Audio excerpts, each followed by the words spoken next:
मुर्शिदाबाद के फरक्का सैयद नूरुल हसन कॉलेज के प्रिंसिपल के खिलाफ एक टेम्पररी कर्मचारी से नौकरी पक्की करने के नाम पर मोटी रकम ठगने की शिकायत दर्ज कराई गई है।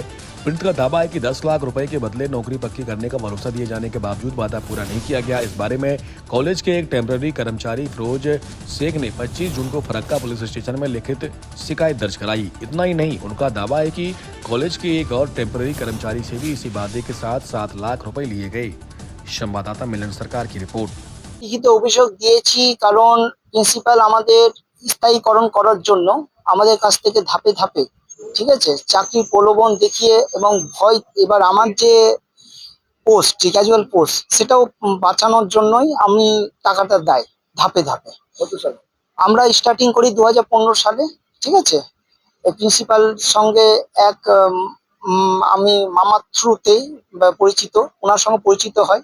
তারপরে আমার কাছ থেকে আমাকে বলে যে বাবু চাকরি বাকরি কর, আমার হাতে আছে, আমরা করে দিতে পারবো। বিশ্বাস করি এই গ্রেড অফিসার উনি প্রিন্সিপাল করে দেবেন। তো আমি টাকা দিতে শুরু করি 2015 সাল থেকে। সেখানে দিতে দিতে আমাকে 2020 সালে উনি পেপার দেন অস্থায়ী কর্মচারীর। তারপরে আবার স্থায়ী 5 লক্ষ টাকা।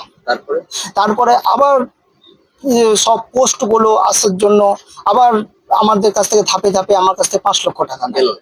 কেমন যে আমাকে স্থায়ীকরণ করার জন্য। এবার যদি সেটাও না দেয় তো বলবে কি যে তাহলে এই টাকা ভুলে যা আর কলেজ থেকে বিদায় নে, এটা বলেছে। সেই চাকরি বাঁচাতে তখন আমি এই টাকা কষ্ট করে আবার দেয়। তারপরে আপনি এই এখন কি পার্মানেন্ট স্টাফ আছেন? না না, আমি ক্যাজুয়াল স্টাফই আছি। তো সেই ক্যাজুয়াল স্টাফ থেকে পার্মানেন্ট করেনি বলে কি অভিযোগ করেছেন? হ্যাঁ, কোথায়?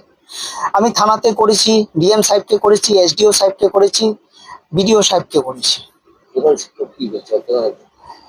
আমাদের সঙ্গে এখন কোন তো কমিউনিকেশন কিছু করছেন না উনি। এই টাকাটা চেয়েছিলেন? হ্যাঁ, আমরা বলেছি কিন্তু কোনো রকম ভাবে কমিউনিকেশন করছেন না উনি। না, তার জন্য কি পড়াশোনার দ্বারস্থ? হ্যাঁ হ্যাঁ, কি হয়েছে? পড়াশোনার দ্বারস্থ হয়েছি যে আমাদের হয়তো টাকাটা বুঝিয়ে দেওয়া হোক, কারণ এই কলেজে থেকে নিয়ে এই 6-7 হাজার স্যালারিতে আমার পক্ষে সম্ভব না। একটা মালদা থেকে আসা, কারণ আমার কাছে এইভাবে টাকা নিয়েছে। আমার জানাতে আছে আরেকজন আলামিন হক, ঠিক আছে, আমার পাশে আছে, ইনার কাছ থেকেও 7 লক্ষ টাকা নিয়েছে পার্মানেন্ট করার জন্য। এই আগে জয়েন করেছে আমার, আমি জানতে পারলাম, তারপর একে বললাম, তখন ঠিক আছে নিয়েছে। এক আমার শালাবাবুর নাম আছে মইনুল হক, ওনার কাছ থেকে, আর একটা আমার কাকাতো ছেলে লাগে রাসিক হোসেনের কাছ থেকে।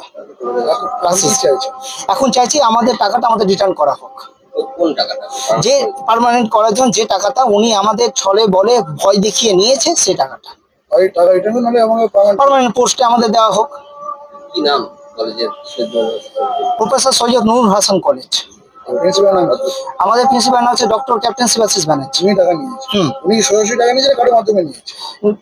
প্রথমে উনাকে টাকা দিয়েছিল আমার মামার মাধ্যম দিয়ে, প্রথমে দিয়ে, তারপর আমি নিজে যখন কমিউনিকেশন আমাদের হয়ে যায় তখন আমি ডাইরেক্ট গিয়ে ওনার হাতেই দেয়। হ্যাঁ, ক্যাশ টাকাই দেয়। উনি বাড়িতে নিতেন।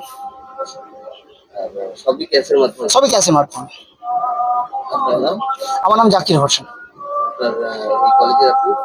আমি ক্যাজুয়াল স্টাফ। আমি 2020 সালে জয়েন করেছি। এখনো ক্যাজুয়ালি আছে? ক্যাজুয়ালি আছে।